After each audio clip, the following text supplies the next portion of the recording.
So ayan mga kapinta, first coat na natin ang ating acrylic solvent hanggang dun.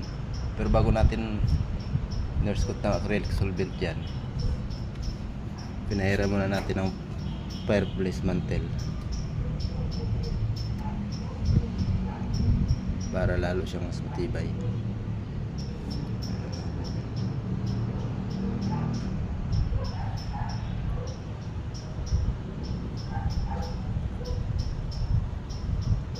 Siguro itatanong nyo kung bakit ito ginamit ko acrylic solvent kaysa elastomeric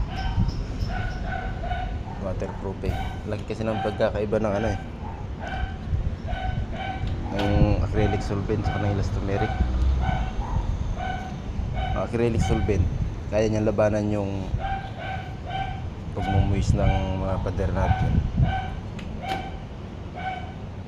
saka kaya niyang yung ulan sa init.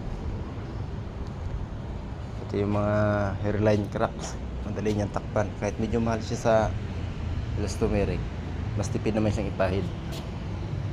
Hindi kagaya ng elastomeric na madaling magpid yung kulay niya o kumupas, madaling kupas.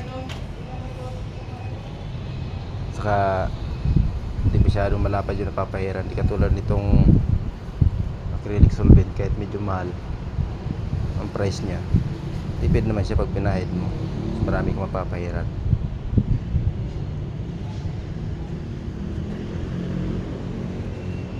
Lagi kasi ng pag nagkaiba ng acrylic solvent saka elastomeric.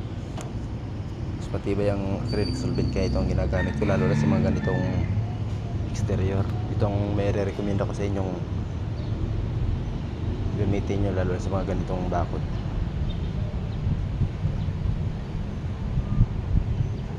So yun lang, maraming salamat. Please like, share, follow para lagi kang updated sa ating mga susunod na video.